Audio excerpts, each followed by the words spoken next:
Five Nights at Freddy's is notorious for many things, and its bizarre series of sequels and spin-offs is no exception. Its November 2019 entry into augmented reality featured the animatronics coming to your real-life location on your phone screen, with various limited-time events and updates for special delivery releasing over the years. Illumix's game has been subject to mixed reception, however, and after years of stagnation, has finally shut down. Incredibly, the FNaF fandom's response to Illumix's farewell Reddit post has actually been something other than blind praise. It's critical and negative. But as refreshing as this is, what on earth did FNaF AR of all things do to earn this reputation where nothing else did? Why is FNaF AR so hated in comparison to all things FNaF, and did it really deserve its fate?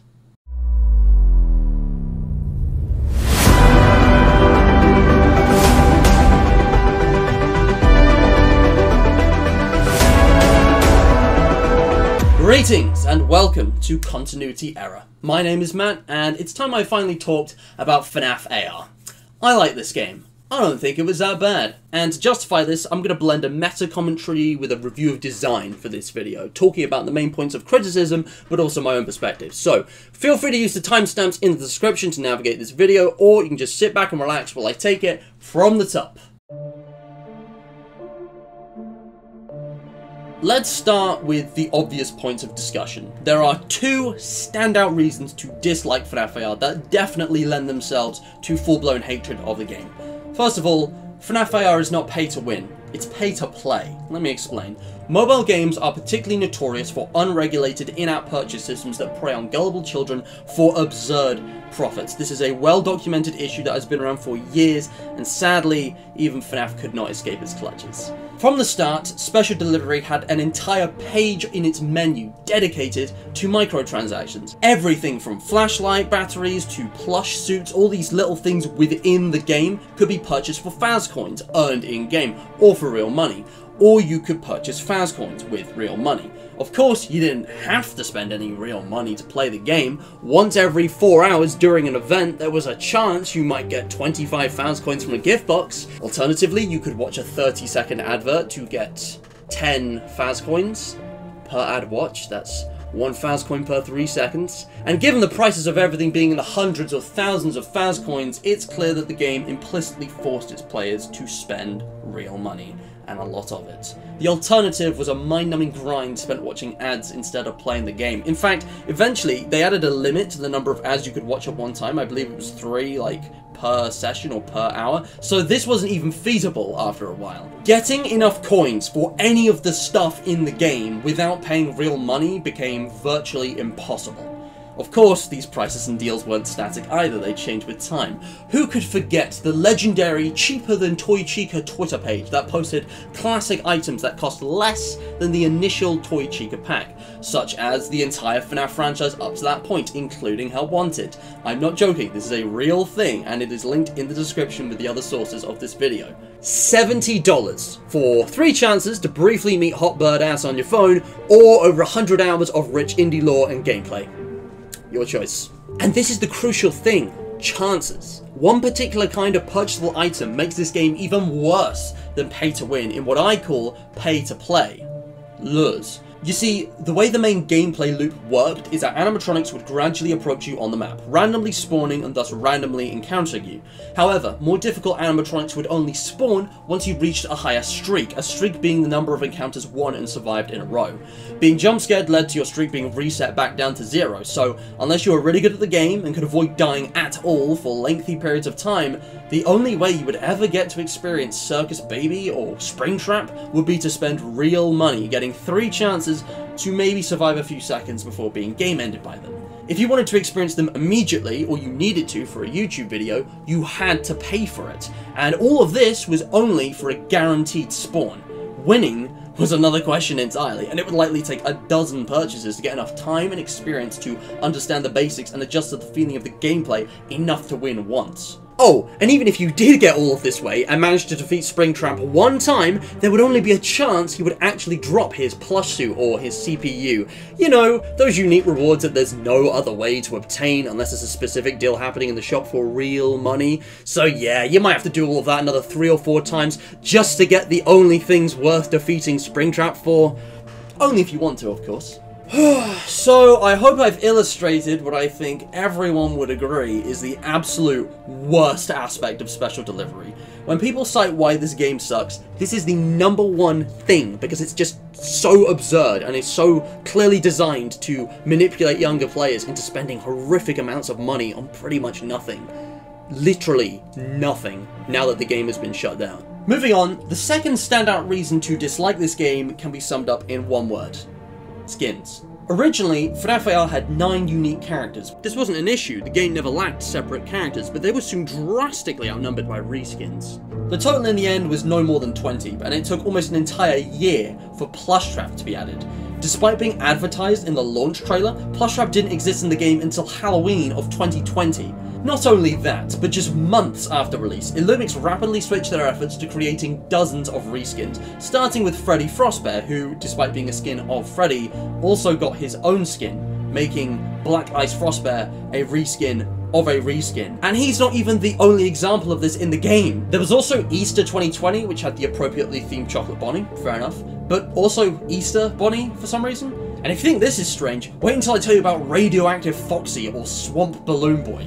The skins produced by Illumix varied between culturally themed and utterly random. The most generous thing I could say about most of these is that they're a waste of talent. Sure, I could appreciate Flaming Springtrap from a thematic perspective, but these weren't made out of respect for the FNaF lore. For the first 2 years of AR, Illumix constantly dressed up their game with new graphics whilst retaining, or even worsening, the pay-to-play system I explained before. Microtransactions were led by skins many would describe as largely uninspired, irrelevant garbage. Serpent Mangle and Dark Water Endo are bizarre and unnecessary designs that belong to the realm of crack fanfiction, not a licensed game. There's a few additional criticisms to be leveled at this game. For instance, despite having AR in the title, the game hardly uses AR.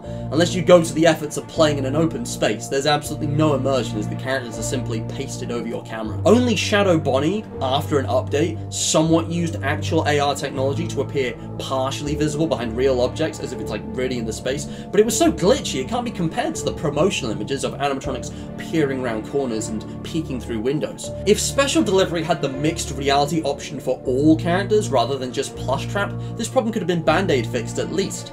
Would it really have taken much to implement, say, that area for the loading screen for all the characters with a camera toggle option in the settings menu? This would have made the game more accessible as well. Not everybody has a working camera for AR. Imagine if Illumix dropped all the skin nonsense and consistently put their efforts into improving the game with updates and actually adding content and new gameplay mechanics rather than reskinned rubbish that nobody asked for. Imagine if they also dropped the microtransactions or altered pricing in a fairer way. It would at least remove the vitriol targeted at the game for Illumix's worst decisions. Take away these major issues and you're left with just the game, and critically weighing up what remains, looking at only the gameplay, production and writing factors without the shadow of Illumix's worst choices looming over the game, I would argue that what's left isn't terrible. I've outlined all the things people dislike about this game, all the obvious negatives, so what are the good things? What merits does Special Delivery have? Firstly, gameplay. To all the people who've always made fun of this game for making you spin on the spot, tell me this: what should FNaF look like as an AR mobile game? If you were Illumix in 2019 and you had to produce a Five Nights at Freddy's game in the AR format for Scott Cawthon, how would you do it? FNaF has always fundamentally been a sit and survive game, rotating in one spot, looking around, defending a static position. That is the bread and butter of the FNaF formula. There is no better way to create a Five Nights at Freddy's game that uses your mobile phone character. And you actually can move around in FNaF AR, even if it makes a little difference with encounters. It's not only possible, but optimal for collecting Remnant without risking a Shadow Bonnie encounter. This was never going to be anything like Pokemon Go collecting characters, nor should it be. Unoriginality aside, if it just copied the last popular AR game, it wouldn't feel like a FNaF game. It also released shortly before COVID, so it's not like any incentive to go travel would have worked for the majority of its run. Except you actually do collect characters. Your defeated animatronics will drop parts and endoskeletons in the workshop that can be customized and sent to friends. This is technically the first multiplayer mechanic in FNaF, at least officially. Additionally, the actual mechanics of the game are well grounded in the FNaF formula while also being quite original. Sure, cloaking tech is a bit silly, but stealth has always been a factor in animatronics behaviour. Using a taser to take them out harks straight back to previous games, but with greater tension and jump scares that make it feel brand new. Multi-sensory noise cues subtly hint at the animatronic's location, engaging players with visuals and sound. Haywires are gripping scares that shake things up and test players' reaction times. The flashlight is a model example of punishing resource management, a classic FNaF mechanic. And all of these things combine for a tense and enjoyable gameplay loop, improved further with variances between the characters. The mask, for example, creates layers of action. Finding Mangle's parts utilizes the environment further, and shaking mini-arenas off your phone adds a tangible sensory extension to the game. This is without even mentioning the Remnant Collection minigame, the Shadow Bonnie encounters, Plushtrap's unique MR charge mechanic, the Dark Circus DLC, or even the subtle differences between Bonnie and Chica's mostly identical mechanics. FNaF AR's gameplay isn't just good for a mobile game, it's exactly what it needed to be for a Five Nights at Freddy's mobile AR game. It's perfect. The production values and quality of FNaF AR are so good, they put Help Wanted to shame. The models capture the concept of mass-produced cheap copies of the animatronics immaculately, with dynamic damage texturing adding some real variety to the game. The stiff and shaking animation of the animatronics, particularly in the workshop, brings a far creepier and more realistic image of the character to life than the goofy walk cycles from FNaF VR. In terms of sound design, including effects and voice acting, Illumix does a far superior job with relatively few sounds than Steelwall did with a library of almost entirely reused assets. I must also mention that out of everything in the FNaF franchise across all the games, Special Delivery was the one to finally give Freddy Fazbear himself a voice. It's partly thanks to Illumix that Kalingoff's talent was able to be showcased for the titular character of the entire series when it finally did. Lastly, writing. I will admit that Special Delivery is not as strong in this aspect. Even if we ignore that half the emails were never released, what little story beats occur in the game are completely detached from the gameplay. The narrative elements are unconvincing and uninteresting either way. There's no emotional investment in Louis or any of the characters, and what wonky explanations do exist to justify the scenario of the gameplay are bizarrely contrived. Truth be told, this is a game that simply did not need to be canon, or have a story, or be related to any sort of lore. It should have just existed for fun. That being said, most of the animatronics dialogue is okay, and not too much to nullify the fear factor of encounters in most cases. They don't talk too much. The charm and the talent of the voice actors as well just uplifts the lines greatly. At the very least, they feel consistent with their established personalities from previous games, except for Springtrap, but that's a whole other video. It's at this point that I would suggest how FNaF AR could be made good. Even if we simply remove the obvious problems like microtransactions, skins, and lore, not going to any efforts to create new improvements to the game, I think, based on the actual game itself, there is substance for a compelling spin-off here. But I don't need to explain a hypothetical, because it already exists. It's the source of the footage you're seeing in this video. Forsaken AR Darkest Delivery is a fan game that brings back all the positive elements of FNaF AR while ditching most of the negatives, and 100% of the worst thing about the game. Forsaken has 0 microtransactions. In addition to providing the gameplay of Special Delivery for free, brand new fan-made mods give the game a ton more substance. Look at all these new characters. If you want to experience FNaF AR without the major drawbacks that crippled it during its official run, play Forsaken. It's yet another testament to the creativity and productivity of the best of the FNaF fanbase.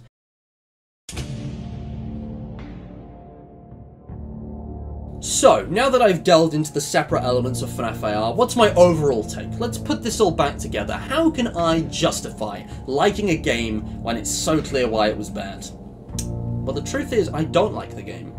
I liked it. Up until this point, I've been omitting some facts about Special Delivery because I've only really been talking about the earlier versions of the game. My analysis has been entirely based on the Special Delivery of late 2019 and early 2020. I did genuinely enjoy FNaF AR for a few months, but as time went on, it progressively became worse. Initially, the gameplay and production elements were good, and I will stand by that, as I've explained. That being said, issues with the writing and the microtransactions have been present since the very beginning, so the game was never truly unproblematic. the quality of the game gradually dropped as skins started to become the main focus of the game, with alternate skins outnumbering actual characters by the end of 2020. The disconnect between marketing and gameplay, particularly in the case of Plushtrap, highlighted Illumix's incompetence. What I haven't mentioned yet is the leveling system introduced in May 2021. If the game wasn't dead already, this is what killed it. The way this worked was by introducing experience, which you would passively collect by playing through the game. Collect enough experience and you would level up. The thing is, every single character in the game, even Bonnie and Chica, was locked behind a level. You had to repeatedly play against the same few animatronics to eventually be able to even get other characters to spawn. So instead of being contingent on streaks and rewarding players for skill, now the entire game was locked behind hours and hours of tedious grinding regardless of your skill. Unless, of course, you purchase lures. Needless to say, after that, the only thing the game had going for it was its production values.